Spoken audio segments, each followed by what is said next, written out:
Hello, this is Debra Carmona. Today, I want to talk to you about creativity and share with you some secrets to being creative, or rather, how I continually remain creative without running out of steam or without running out of ideas and inspiration. I never run into what is called creator's block or artist's block.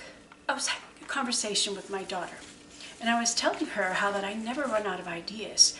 I'm full of ideas and plans, projects I want to do, things I want to create. I have so much inspiration to create. And I was starting to wonder, why is that? I asked her what she thought, and she shared her thoughts with me. I want to read a little bit of what she said.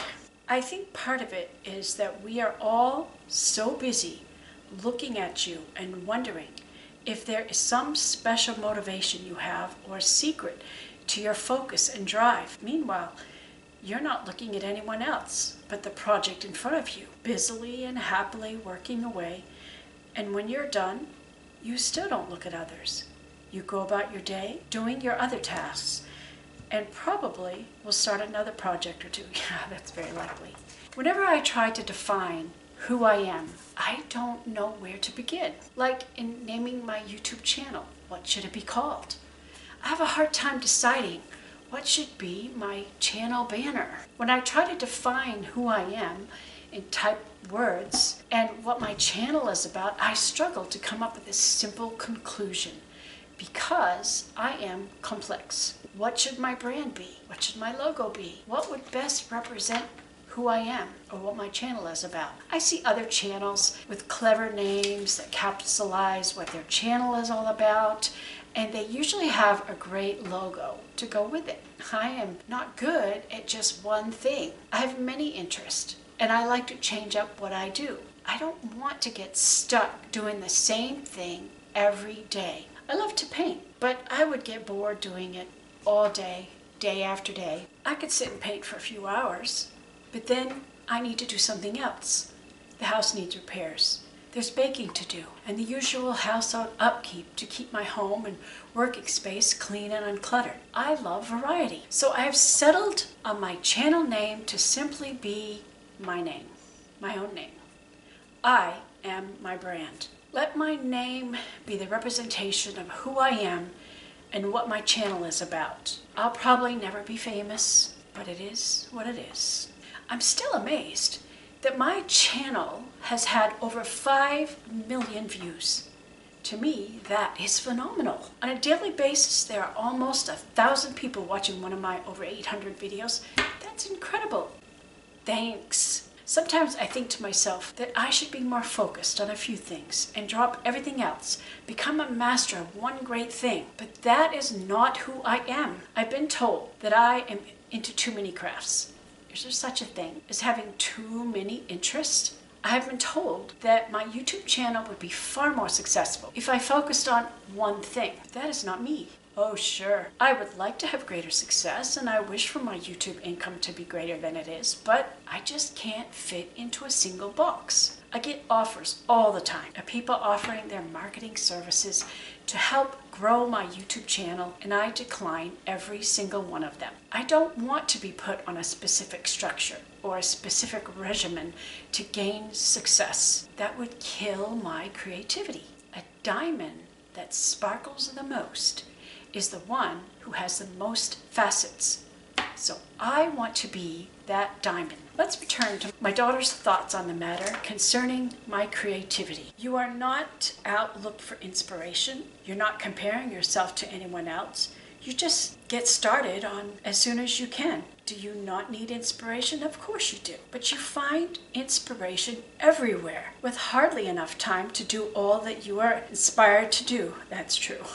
So you already have a lot of inspiration that will never run out of ideas. Is it that you don't need motivation? No. I think you could tell us yourself all the things that motivate you. I think the key is that you are living in the real life moment of now. You do make plans for the future, but have learned long ago that plans are meant to be written down in pencil anyway, because they inevitably change. That's true. More important than a plan is to just start doing. Oh, that's good advice. Just start doing. Often, you don't even know all the steps you will need to do before you do them. That's true. But that doesn't slow you down.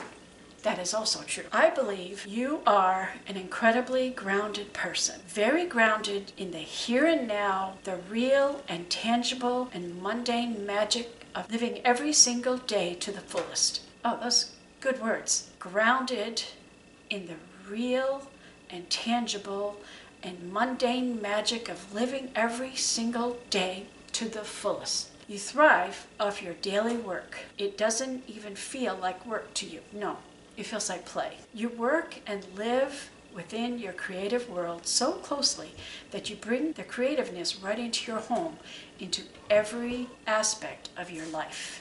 That is true.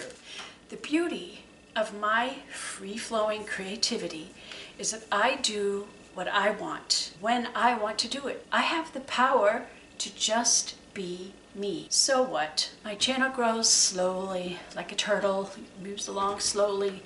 At least it's growing steadily every single month. I may never reach 1 million subscribers, but that is not what is important to me. I just want to create helpful videos that inspire others to do things for themselves. I feel that creativity is important for everyone to have and to cultivate. Being creative helps keep a little bit of that child in us. To be creative is to be alive. Albert Einstein said this, and I love this quote. It's one of my most favorite quotes. Imagination is more important than knowledge. Knowledge is limited, but creativity encircles the world. Oh, cat, get out of here. Please go somewhere else. Interruption by a cat. When I create a video, there is no pre-plan of what it will be. Normally, I just record what it is that I happen to be doing that day. Some projects take several days to complete, while others just a few hours. Then, when I feel that I've collected enough content to make a decent video of a particular subject or project, I sit down and I put one together. That is not as easy as it sounds. Sometimes I don't know how the video will flow until I look at the footage. Sometimes I think the footage isn't interesting enough for others to enjoy. I may hang on to the footage for weeks or months, and sometimes years, before I have the inspiration to do anything with it. So I have a collection of memory cards that I have to go back to and review to see what's there and see if I make something of it. I just ordered 2 more memory cards. They should arrive tomorrow. I forget what I've recorded, so sometimes when I look through it, I find little surprises. I apologize for not being able to tell you what type of content next week's video will be, because I don't know myself what it will be. I'm not a scatterbrained person. I'm actually quite an organized person. I'm told that being a firstborn child makes me that way. I normally have multiple projects happening at the same time, so I tend to bounce around on each of them, a little here and a little there, until each project comes to conclusion. One problem a creative person like me is that too many other people ask me to do things for them. I really turn them down, and I do my best to give them a good service. My goal is usually to exceed their expectations. They say, wow, that I have been a success, and that is my reward. But those extra jobs sometimes interfere with my original plans or current projects, so it may take me longer than I think to complete the bigger jobs. Just last week, my son brought his daughters over to help build their Awana Grand Prix soapbox cars, which I welcomed because they are my granddaughters. But that meant that my plans for the day had just changed. Usually, every single day of my life is filled with some sort of creation. It might be crocheting a baby blanket. I just finished one because we have a new baby in the family. 14 grandchildren. Alterations of a wedding dress. I did that last week. Writing a short story. That's an ongoing project I'm working on. I just finished a chapter.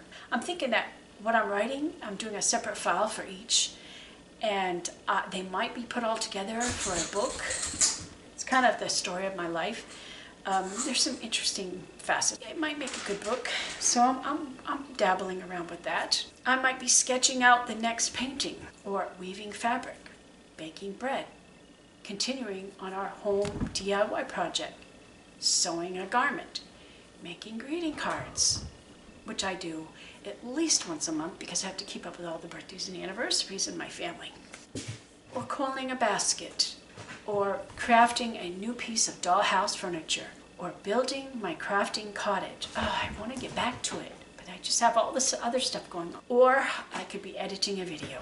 That is who I am. I am a creative person who likes to do many things. There are even crafts that I'm interested in learning, which I have not yet dabbled into, and perhaps I will someday. I'm never at a loss for ideas of things I want to make.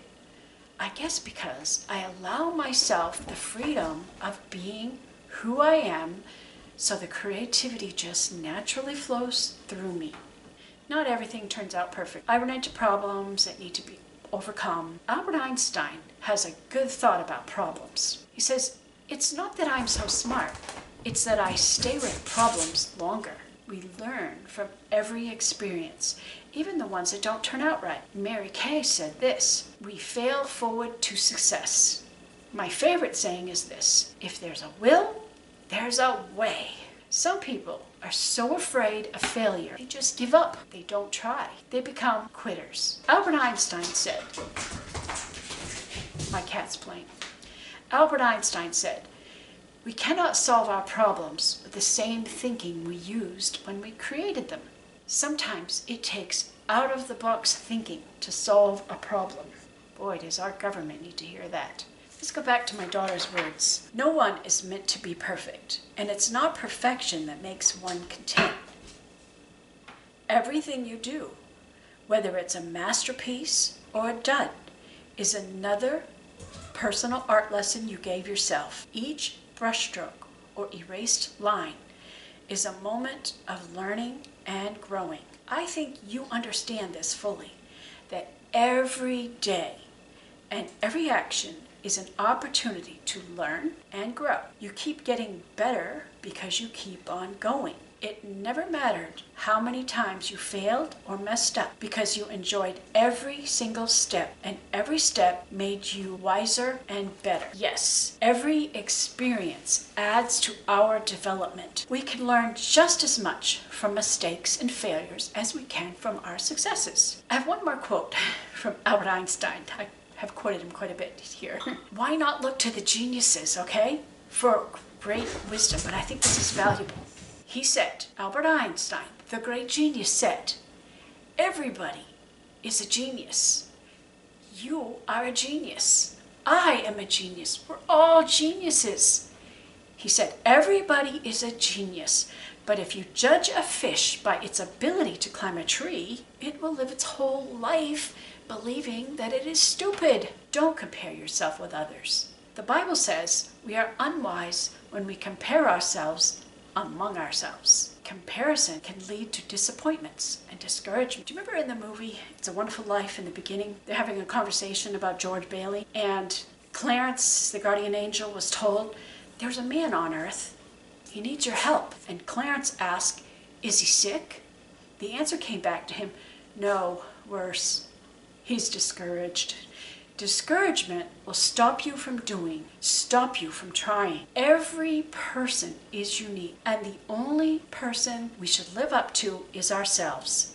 I have a hard enough time just keeping up with my own self. I believe every person was born to be creative, but life over time has a way of killing that natural creativity. You know, children naturally are creative. I think their curiosity drives their creativity. I'm remembering when my children were young, we were living in Guam. We had just got there, so we were living in TLF, that's temporary living facilities, while we waited for housing to come available. It was a 2-story Spanish-style building, you know, those with those Spanish mission tiles. The kids called our temporary home a castle. We lived in a castle. To them, it was a real castle. We lived on the 2nd floor, and there was a balcony running along the top floor. There was a breezeway dividing the 2 sides of the lower floor. The boys imagined that an iron gate came down, closed off the breezeway. A man, our sponsor at the time, he was coming to see me, to see if there's anything that he could do. I don't remember the visit, actually. I just remember what happened that day. The boys saw him coming. Jacob yelled, "Someone's coming! Close the gate!" So his brother Joseph was cranking the imaginary wheel to close the gate. The man saw and heard what the boys were doing, so he humored them. He stopped and he asked politely for permission to see the queen. That's me. Then Jacob declared, "He's okay. Let him pass." Then Joseph cranked the imaginary wheel in the opposite direction to open the gate. The man waited until he was ushered to pass. I love seeing children playing creatively, being creative. We need to cultivate that in ourselves. Cultivate the child in us who wants to play. Inside every one of you, there's a little child that says, "I want to have fun. I want to play." And you know what? Doing something creative is a way to do that. Perhaps creativity is the spice of life. Try it. Go do something creative just because it is fun.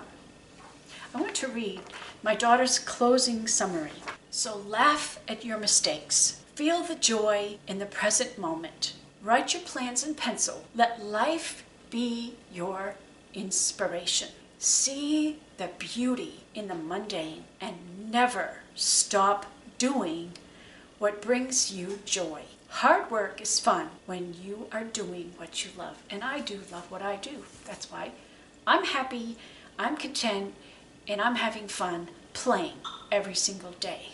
So try to learn something new and be yourself. Embrace living. I hope this was helpful to you. Thanks for watching.